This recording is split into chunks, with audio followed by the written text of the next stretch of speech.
Ding, ding, ding. The courtroom battle between Florida State and the ACC has officially begun. And in a report yesterday by Nicole Auerbach at The Athletic, we found out that maybe, just maybe, the ACC could actually implode quicker than we ever even imagined. And I'm going to explain why that is right after this word from my sponsor. Ladies and gentlemen, this episode is brought to you by Dutch Miller Automotive, where friends and family pricing means you get the best deal right up front on any new or pre-loved vehicle in stock every time.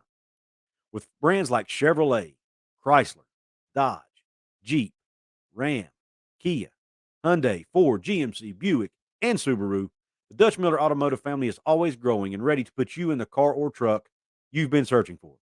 Check out our inventory across West Virginia at DutchMillerAuto.com or come in today to the home of friends and family pricing, only at a Dutch Miller Automotive store near you. What is up, college sports fans, Big 12 fans, and fellow members of Mountaineer Nation? Welcome into another edition of Couz's Corner. Belly yourself up to the bar and let me pour you out another shot of top shelf college football content. On tap in today's episode, we're talking conference realignment. We're talking the ACC. We're talking Florida State and the lawsuits that are pending now between these two entities.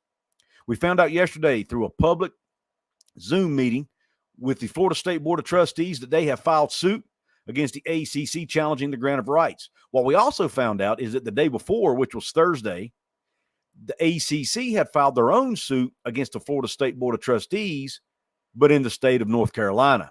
And that matters, folks. That matters. But we'll talk about a little bit more of that as we go through here. But what I want to do, I'm not going to read this article to you. It's long. It's a very good piece, though. I'm going to leave a link to it in the description box. It was done by Nicole Auerbach over at The Athletic. She covers this in very, very good detail. But what I am going to do is go over a few highlights with you and kind of summarize it for you.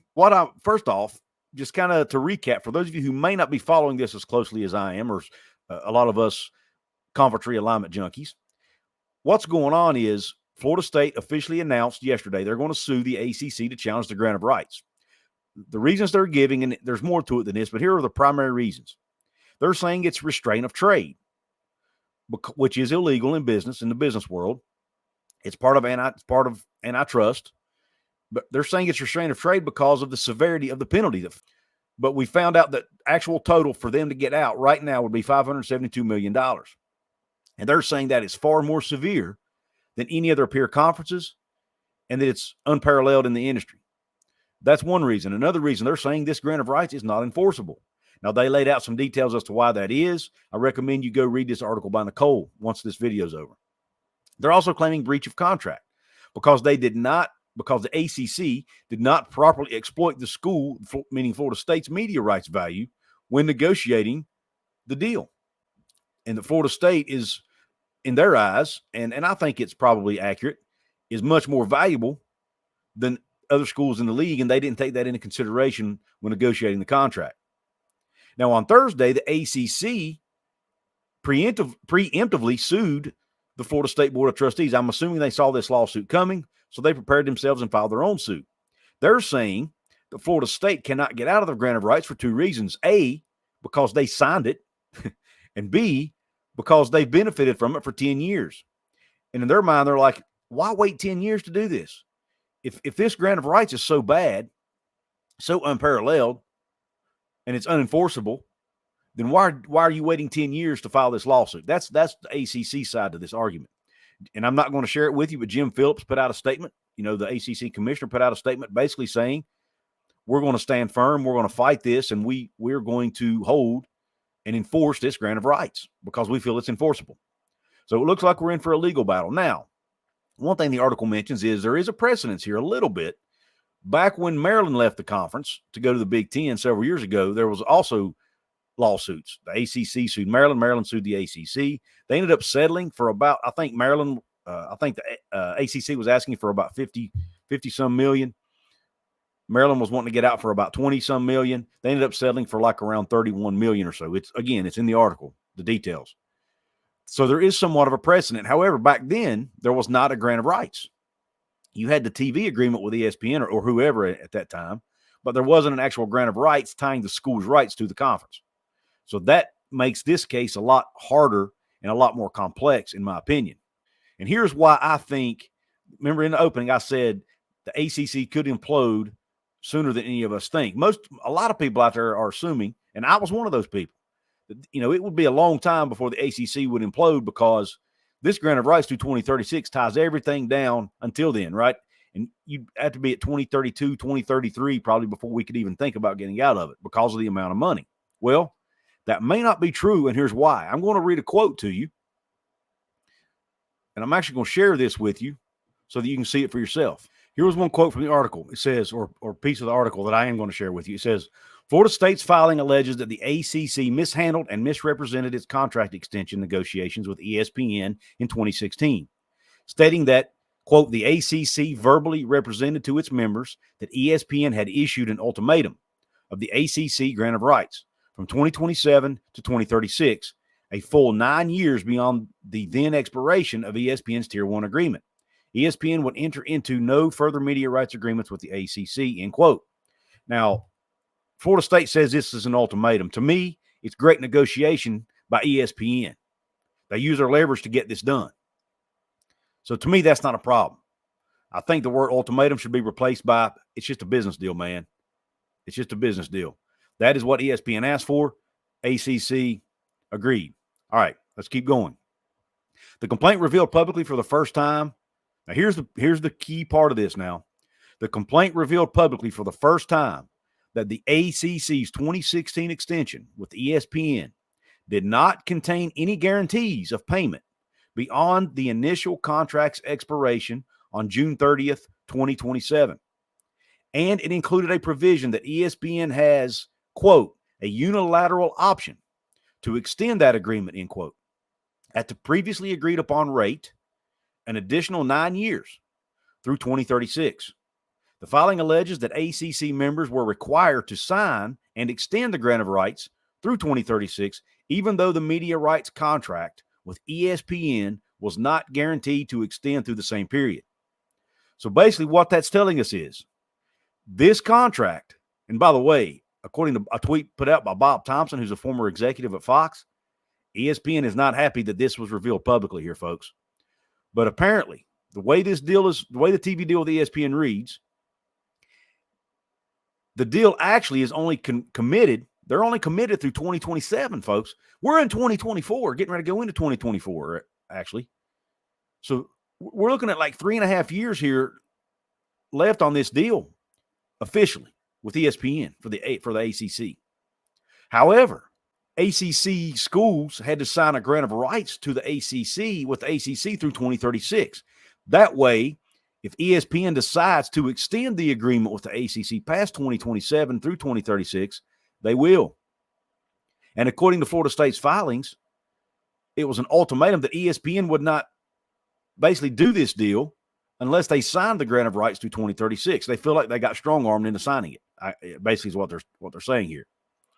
Let's keep going with the article. It says the launch of the ACC network in 2019 triggered a requirement that ESPN decide by 2021 whether it would extend the contract from 2027 to 2036. But in August of 21, new ACC Commissioner Jim Phillips extended that deadline to February 2025 in a formal amendment that he allegedly signed on his own without approval from 2/3 of his membership, which is required by league bylaws. So Florida State is saying, hey, Jim Phillips is now signed the deadline to determine whether ESPN extends this deal. It was supposed to expire in 2021. Jim Phillips took it upon himself to extend it through 2025 without 2/3 of his membership signing on. That's what Florida State's alleging here. And if that's the case, I think Florida State has a legit argument here because he may have violated the conference bylaws by doing that. But let's keep going. It says Florida State alleges that it was duped into signing the longer-term grant of rights in 2016 because of what it called a feigned, quote, ESPN ultimatum, believing the extension of the grant of rights was not a real precondition because ESPN was not guaranteeing revenue for its duration. The school also states that the language of the 2016 ESPN extension requires the ACC have at least 15 members, but that the members could be interchangeable. That Florida State believes is why the league added Stanford, Cal, and SMU in August, a move that the complaint calls, quote, self-serving and defensive as opposed to strategic, end quote. Yeah, and there is a lot of detail. If you find the Florida State filings online, they talk a lot about the adding of those 3 schools and how they did not like it and how they feel like it hurts the value of the conference. And they're actually using that as an argument in their case here. So basically, this is earth-shattering here. This is big news here. And I don't know that enough people are talking about this piece of this filing. But if ESPN comes back and says, hey, we don't even want to agree to extend the ESPN deal, or the ACC deal rather, past 2027, this conference is going to implode anytime, basically. It won't wait till 2036. And this court case could do one of 2 things. And I'm not sure which way it'll go. I want you guys to let me know in the comment section, especially if there's anybody watching that may have a legal background or maybe knowledgeable about these types of things. I want to hear in the comment section which one of these 2 scenarios you think play out. But I think there's one of 2 things ESPN could do here. They could see all this trouble brewing and all this drama brewing in these court cases, and they could say, you know what? The ACC looks like it's about ready to implode. They're in trouble. We've got some dead issues of our own here. We don't want to extend this deal past 2027. Or they could dig their heels in and try to get this extension done ASAP before this thing goes to court. This could be a 2-3 year court case here, folks. And ACC may want to go ahead and extend the deal past 2027 to lock the ACC in through this court case to make sure they try to keep teams in the fold and try to keep this thing on track as far as their end of it. Now, who knows? This thing is going to get ugly, folks, before it gets any better. My expectation is that there will eventually be a settlement between these 2 sides, and Florida State will be able to get out of this thing a lot cheaper than $572 million. But even if you have to do $300 million or $200 million, that's a boatload of money. Now, if they get into the Big Ten or SEC, they might be able to pay it back quicker or sooner rather than later because of the amount of revenue they're going to be making in those leagues. But there's a good chance they'll have to go into one of those leagues at a discounted rate, just like Oregon and Washington are doing, just like Stanford and Cal are doing in the ACC. Heck, SMU's going in for free, basically. So they might have to do that in the Big Ten or the SEC. But even if they go in at a reduced rate, it might be worthwhile long term because they can eventually work their way into a full revenue piece from either of those conferences. But I want to hear your thoughts, Couz's Corner family. Which way do you think this is going to go? Do you think the ACC implodes sooner rather than later? Or do you think ESPN goes ahead and gets this deal done, extends this contract through 2036 with the ACC to try to lock this baby down? And also, Big 12 fans out there, I want to hear what you think. I'm a West Virginia guy. This could impact my team at some point. Maybe the Big 12 is able to go pick off a few ACC teams. I don't know. And how would you feel if you were SMU right now or Stanford and Cal? You just entered this league or getting ready to enter the league, and it could be falling apart before your eyes. So I want to hear your thoughts in the comment section. Couz's Corner family, what you think about this situation. Guys, if you want to support my work here at Couz's Corner, help me keep the lights on, there are several ways you can do that. The first one, you can become a VIP member here at Couz's Corner. Join the people whose names are scrolling along the bottom of this screen. People like David Cummings, people like Big Dan T, people like the Outlaw of College Football, who, by the way, has his own channel. Go check it out. People like Luke Bart, people like Timbo. Become one of the VIP members. There are 2 options. There's a pub level for $2.99 a month. There's a club level for $4.99 a month. Has a few extra perks to it. Become a Couz's Corner VIP member today. There's a join button below for a lot of you. If you don't see that join button, go into my description box, and there's a link that will take you into my channel where you can join. Also, with the transfer portal being hot and heavy right now, a lot of you may want to support your team through NIL to try to help retain talent. I'm offering a way to do that. ONIT NIL trading cards. Florida State is available along with North Carolina State in the ACC, SMU in the ACC. There are also a lot of Big 12 teams available. West Virginia is available. Texas Tech is available. TCU is available. There are a lot of other schools available as well. Go to ONITathlete.com. Use the link in my description box, guys, to get into ONIT Athlete's website. Get yourself some trading cards of your favorite team. If you use that link, I make a small commission from the sale. You'll also be supporting your favorite team. Also, you can check out my merch store. You can check out the Fanatics link to do your Fanatics shopping, buy your favorite apparel. including NIL jerseys for your favorite team, which is another way you can support them. Also, guys, you can support me absolutely 100% free. You can hit the thumbs up button, which is a like. You can drop the comment below that I mentioned. You can share this with your family and friends. You can subscribe to my channel. And guys, don't forget, I have a basketball channel with Mountaineer Paul called Hoops from the Hills. Go check it out. We cover West Virginia basketball. And guys, I have my website has been revamped. Please go check out couzescorner.com. There are a lot of good blog articles over there by myself and a few other writers. You can get access to my videos, access to my audio-only podcasts, all in one place over at couzescorner.com. Go check it out now, please, if you don't mind. If you want to see a preview of the Duke's Mayo Bowl between West Virginia and North Carolina, check out this video right here. And until then, have a top shelf day and Q Country Roads.